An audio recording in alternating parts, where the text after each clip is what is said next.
Hola y bienvenidos. Hoy vamos a entrevistar a Sebastiana Barraez, una de las periodistas que mejor conoce el mundo militar venezolano, las fracturas internas del régimen. Sebastiana ha investigado durante años a la Fuerza Armada, el SEBIN y los movimientos del poder que se dan detrás de las sombras. Y justo hoy, cuando incluso actores que apoyaban el régimen, incluidos aliados internacionales como los iraníes, empiezan a tomar distancia. Analizaremos con ella las traiciones, delaciones y quiebres que están debilitando el chavismo desde adentro. Este es el mapa real que se está fracturando al régimen. Sebastiana, bienvenida. Gracias por atender nuestra invitación. No, gracias a ustedes. Sebastiana, justo hoy vi en su cuenta de X eh, una, un comentario que hizo usted sobre cómo incluso hasta los iraníes están tomando distancia del régimen de Maduro. ¿Qué significa este gesto en medio de tantas traiciones internas? Bueno, lo que ocurre, al fin y al cabo, siempre que un régimen está a punto de caer. Es decir, es cuando, entre otras cosas, pues se revelan las fracturas internas, los miedos, y en este caso no solamente está ocurriendo con el régimen venezolano internamente, sino que también está ocurriendo con esos aliados externos, y me refiero no solamente al caso de organizaciones o, por ejemplo, a países incluso que en algún momento han manifestado apoyo al régimen venezolano. Esta acotación viene a propósito de que hemos visto la posición que asumió digamos, uno de estos comentaristas iraníes, quien indica que le resultó impresionante cómo la diplomacia de Irán en Venezuela pues haya sacado a los familiares precisamente temiendo lo que pudiera ocurrir, es decir, que haya una situación militar invasiva por parte de los Estados Unidos en territorio venezolano. ¿Y por qué es creíble lo que esta persona ha revelado? Porque uno se pregunta, una persona que trabaja además para la televisión estatal iraní, él se llama Mehdi Kanalizadeh, y es el presentador de un programa, digamos, estatal, y revela que la diplomacia iraní en Caracas, por miedo a que Estados Unidos lance un ataque militar, pues sacaron a su familia. Por eso es que digo que imagínate, si los iraníes son de los más incondicionales que tiene el régimen venezolano y están tomando acciones como estas, colocando sus bardas en remojo, pues, ¿qué más puede esperar el régimen? Sebastián, hoy estamos hablando de eso, de quienes están dejando al régimen, de las delaciones. Y una de las delaciones que esta semana se conoció es el caso del Pollo Carvajal. Él marcó un quiebre. ¿Qué representa para el chavismo que uno de sus hombres más cercanos de inteligencia haya decidido hablar, inclusive haber mandado una carta y suponemos que va a entregar más información? Mira, hay varias cosas que es importante destacar. Una, ¿quién es el Pollo Carvajal? Es decir, el mayor general Hugo Armando Carvajal Barrios. Y esto es muy relevante porque es que no estamos hablando de cualquier persona. Carvajal Barrios fue el hombre que ocupó más tiempo la inteligencia militar en Venezuela. Él fue el director de lo que se llama la DIN, hoy en día DGCIN, Dirección General de Contrainteligencia Militar. Pero además, no solamente que estuvo gran parte del gobierno de Hugo Chávez como director de la DIN, sino que también estuvo una parte del régimen de Nicolás Maduro. Así que no estamos hablando de cualquiera, estamos hablando del hombre que filtró además la designación de todos esos militares que están hoy en el alto mando militar. Todos esos pasaron por los filtros de Carvajal Barrios a través de la Dirección de Inteligencia Militar. Pero también, ya una vez que sale de esta actividad en el régimen de Nicolás Maduro, entra a ser parte de la Asamblea Nacional representando al Partido Socialista Unido de Venezuela. Lo que digo en resumen es que es un hombre que ha mantenido estrecha relación durante toda la revolución con los hombres claves, no solamente del sector civil, sino del sector militar, pero además porque ha mantenido una posición absolutamente comprometida con esos secretos, con esos oscuros secretos del régimen, en la relación, por ejemplo, con las organizaciones terroristas internacionales, incluyendo la guerrilla colombiana. Pero no solamente ha sido el Pollo Carvajal, también han salido militares, exmilitares, funcionarios que ya están fuera desde Venezuela. ¿Qué es lo que más le teme Maduro? ¿Qué tipo de información se podría filtrar? A ver, lo que pasa es que aquí hay que hacer una diferencia, perdone que insista en esto, pero una diferencia que tiene el Pollo Carvajal en comparación con otras figuras del régimen que han declarado en tribunales, más que todo por razones de, digamos, de corruptelas y demás, en el caso del Pollo Carvajal es algo mucho más denso. Fíjese, el general Carvajal Barrios se declaró culpable además de narcotráfico y se declaró culpable de las relaciones con los grupos de la guerrilla colombiana. Entonces, estamos hablando que esos oscuros secretos del régimen, él los maneja y ahora sencillamente le está diciendo al mundo que es lo que él sabe, es decir, que Pollo Carvajal acaba digamos, de abrir esa caja de Pandora que en Venezuela sabíamos que existía. Y lo sabíamos, obviamente, por esas relaciones intrínsecas. Pero, por ejemplo, el Pollo Carvajal dice algo que va a traer sin duda consecuencias.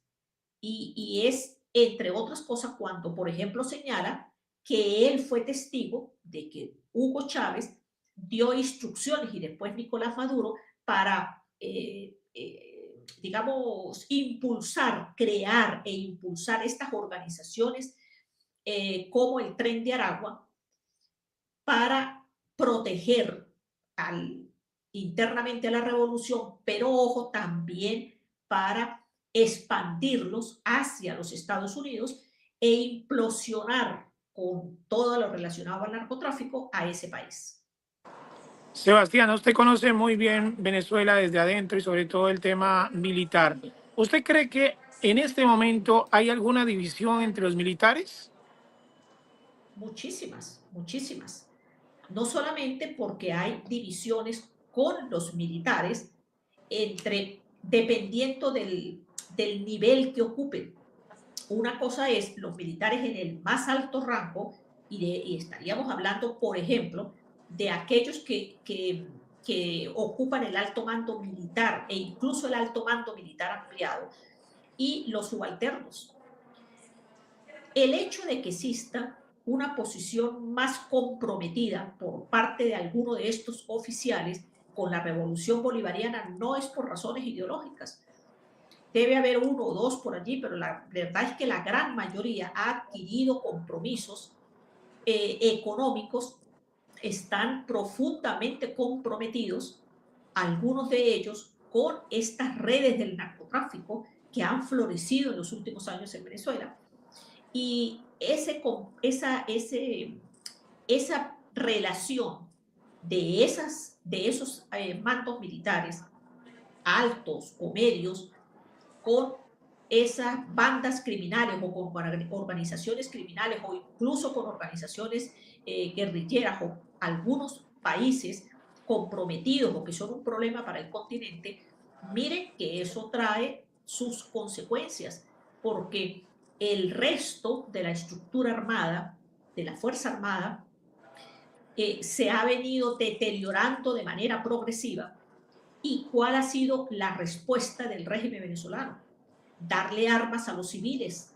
Lo hacen a través de llamar a esos civiles milicianos cuando realmente no son más que civiles armados. La milicia venezolana es ilegal, es inconstitucional, porque nuestra constitución dice que refleja que en Venezuela la estructura militar solamente tiene 4 componentes: el ejército, la aviación, la Guardia Nacional y la Armada. Es decir, no existe milicia. Este es un invento que se crea Nicolás Maduro. Bueno, ya antes lo había hecho Hugo Chávez, pero se materializa con Nicolás Maduro para poderle dar armas a los civiles y justificar el deterioro inmenso que tiene la Fuerza Armada Nacional Bolivariana. ¿Se podría hablar que hay una guerra interna entre el DGC, IM y el SEBIN? ¿Hasta dónde llega la vigilancia, las declaraciones y la paranoia dentro de los cuerpos de inteligencia? Mire, si esa pregunta me lo hubiese hecho hace 2 años atrás, le diría sin ninguna duda que había una marcada diferencia y un enfrentamiento profundo entre el Servicio Bolivariano de Inteligencia SEBIN, que controla Diosdado Cabello, antes a través del general Gustavo González López y ahora a través del general Alexis Rodríguez Cabello, y la Dirección General de Contrainteligencia Militar, que durante muchos años estuvo en manos del mayor general Iván Rafael Hernández Dala, y hoy actualmente en, en manos del general, Benavides, se me olvidó el nombre de él. Pero bueno, el caso es por qué eran marcadas esas diferencias. Porque el SEBIN era controlado por Diosdado y la DGCIN directamente por Nicolás Maduro, y ese enfrentamiento era bien profundo entre las dos organizaciones. Hoy en día, no, porque Diosdado Cabello ha logrado no solamente seguir controlando el SEBIN, sino que además ha logrado penetrar la Dirección General de Contrainteligencia Militar y ha hecho una especie de extensión de la Policía Nacional Bolivariana, que está al mando de Diosdado Cabello por ser el ministro del Interior y Justicia, y la Dirección General de Contrainteligencia Militar. Entonces, esa división o ese enfrentamiento que siempre existió entre los dos organismos, hoy es mucho más difuso. Me imagino que en este momento hay una paranoia dentro de los cuarteles. Y me hago una pregunta. ¿Cómo operan las purgas dentro de los cuarteles? ¿Quiénes son los primeros en quedar bajo sospecha cuando se detecta alguna fisura? Mira, sí hay una gran paranoia al interior de la Fuerza Armada, pero también lo hay dentro del Poder Ejecutivo, del Poder Judicial, del Poder Electoral, de la Fiscalía. Es decir, en Venezuela está operando un aparato de inteligencia muy poderoso, con un estilo además muy marcado por los cubanos, pues que tiene una vigilancia permanente sobre los funcionarios. Ahora, también es cierto que ese control los ha llevado en su obsesión y en esa locura, sobre todo que tienen en los últimos meses, particularmente, yo creo que en el último año, mucho más del último año, ya cuando empezó a ser evidente que las grandes mayorías en Venezuela no apoyaban al régimen venezolano, y además cuando ocurrió la votación del 28 de julio, cuya gran mayoría de los centros de votación donde estaba concentrada el voto militar, pues fue a favor del doctor Edmundo González Urrutia, incluso sobre la media nacional. Entonces, esa paranoia aumentó mucho más, y en estos momentos pues han detenido a muchísimos militares, incluso oficiales. Todo aquel que parezca sospechoso o que sea sapeado por otro o delatado por otro, pues entra en eso que yo llamo el trapiche de la revolución, y es que sencillamente los van descartando, los van deteniendo, los van desapareciendo, y eso es parte de esa paranoia, esa locura que ha llevado incluso a que desde que Estados Unidos está ejecutando estas operaciones en el Caribe, Nicolás Maduro haya profundizado sus anillos de seguridad con personal cubano y además, pues Diosdado Cabello, ante casi con 200 escoltas, con varios anillos de seguridad, protegidos ellos y su familia, porque, bueno, temen a la traición. No le oigo. Mucho. Y esa traición donde los cubanos han estado muy observadores y muy de cerca, es cierto que podrían tener amenazas no solamente Maduro, sino también Diosdado Cabello y Vladimir Padrino, porque no los querrían vivos si se entregan o se van del poder. Bueno, a ver, yo no sé si realmente sean todos, por lo menos de lo que hemos obtenido información pública, además, que se ha filtrado de la conversación que habría tenido o que tuvo el presidente de los Estados Unidos, Donald Trump, con Nicolás Maduro, es que precisamente Maduro habría expresado que tenía el temor de abandonar el poder porque los cubanos pues no lo dejarían salir con vida.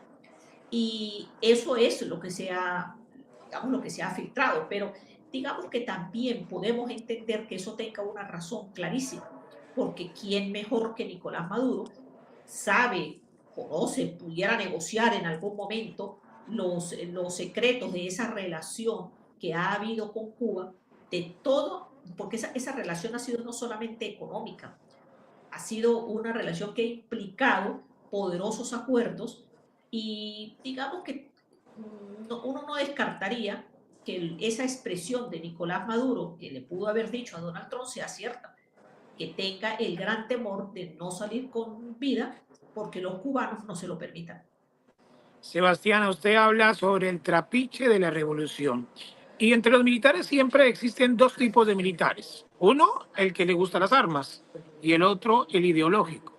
¿Podría existir alguna ruptura en esas dos líneas y convertirse en una ruptura abierta? A ver, es que yo no dividiría, o sea, no haría esa división en esos términos. No, Yo sí, creo que señor. yo creo que a todos los militares sin duda les gustan las armas y porque de hecho se preparan y se entrenan para eso. Ahora, ideológicamente apenas es un pequeño grupo, pero muy pequeño. Mire, yo le puedo decir además con absoluto conocimiento que la gran mayoría, no solamente de la Fuerza Armada, sino de la propia revolución, tiene apenas un pequeño grupo comprometido ideológicamente con esa revolución. La gran mayoría no cree en ella. La gran mayoría sencillamente ha sido un aprovechador de las circunstancias. Por eso es que tenemos cantidad de líderes de la revolución o en algún momento que fueron líderes de la revolución en el exterior viviendo cómodamente con los dineros que se llevaron de Venezuela. O tenemos a gente, por ejemplo, como el exministro de Petróleo, Tarek El Aizami, preso o desaparecido, o escondido quién sabe dónde, o en libertad quién sabe dónde, después de haber ejecutado una de los mayores operaciones corruptas en petróleos de Venezuela. Entonces, creo que hace mucho tiempo esa figura ideológica dejó de importar en la revolución bolivariana. Usted hoy ha hecho énfasis mucho a la información que está entregando el pollo Carvajal, pero ¿qué tan probable es que aparezca una nueva delación similar y de alto nivel? ¿Ya se están viendo señales de una traición que podría sacudir al régimen de alguien más que quiere entregar información? Mira, la verdad fue que recientemente llamó mucho la atención hace unos días cuando Nicolás Maduro habló con mucha seguridad y mucha certeza de la traición e incluso se atrevió a aseverar que había un nuevo, digamos, paralelamente, haciendo comparación con las traiciones a Simón Bolívar.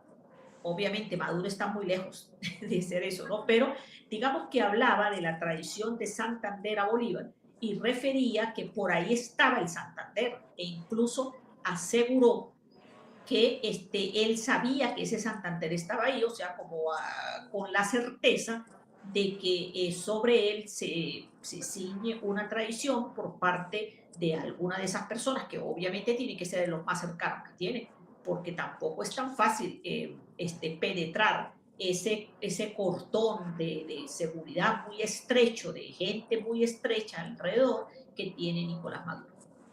Sebastián, si mañana un general de peso decide entregarse o hablar, ¿cómo cree que se reacomodaría el poder dentro del chavismo? A ver, es que yo creo que eso no depende de que hable un general o no. La revolución bolivariana tiene unos ciertos parámetros que le permiten funcionar y mantenerse a punta de represión y de miedo, ejerce presiones no solamente sobre los funcionarios, sino también sobre sus familiares y además lo ha ventilado abiertamente.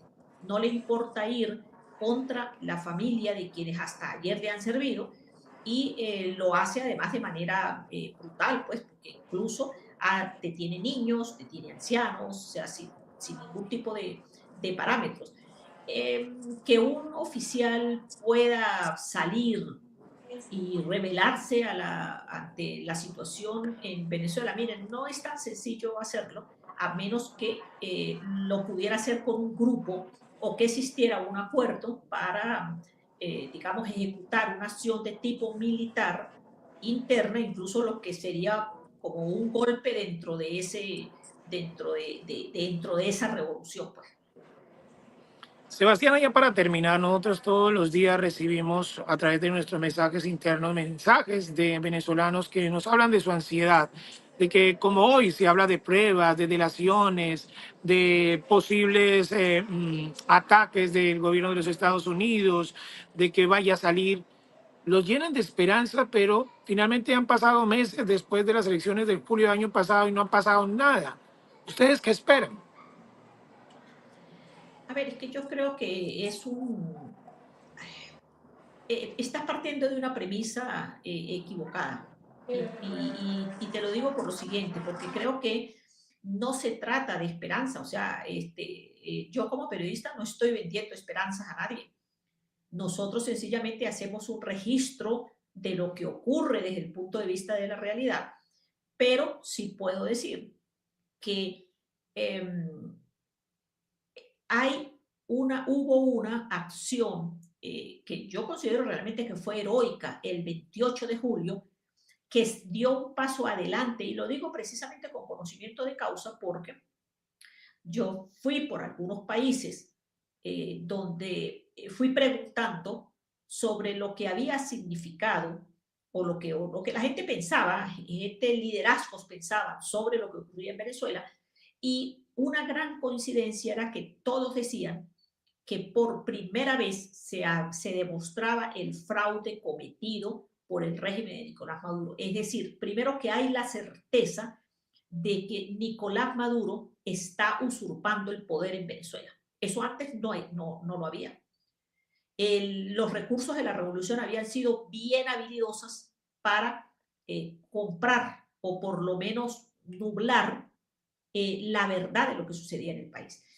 Por otra parte, queda absolutamente claro que el acuerdo que firmó Nicolás Maduro, teniendo a Noruega como intermediaria como testigo, digamos, como participante activo del el llamado Acuerdo de Barbados, finalmente no terminaron cumpliéndolo, que incluso Noruega tuvo que reconocerlo públicamente en un informe que presentó meses atrás. Por otra parte, claro que hemos avanzado. Venezuela tiene en estos momentos en Miraflores a un presidente ilegal e ilegítimo en el poder, mientras que tiene también a un presidente electo, que es el doctor Edmundo González Urrutia, que las actas, es decir, los documentos que lo prueban, dicen que él ganó casi por el 70% de la votación. Y por otra parte, también tenemos una operación que ha venido avanzando desde los Estados Unidos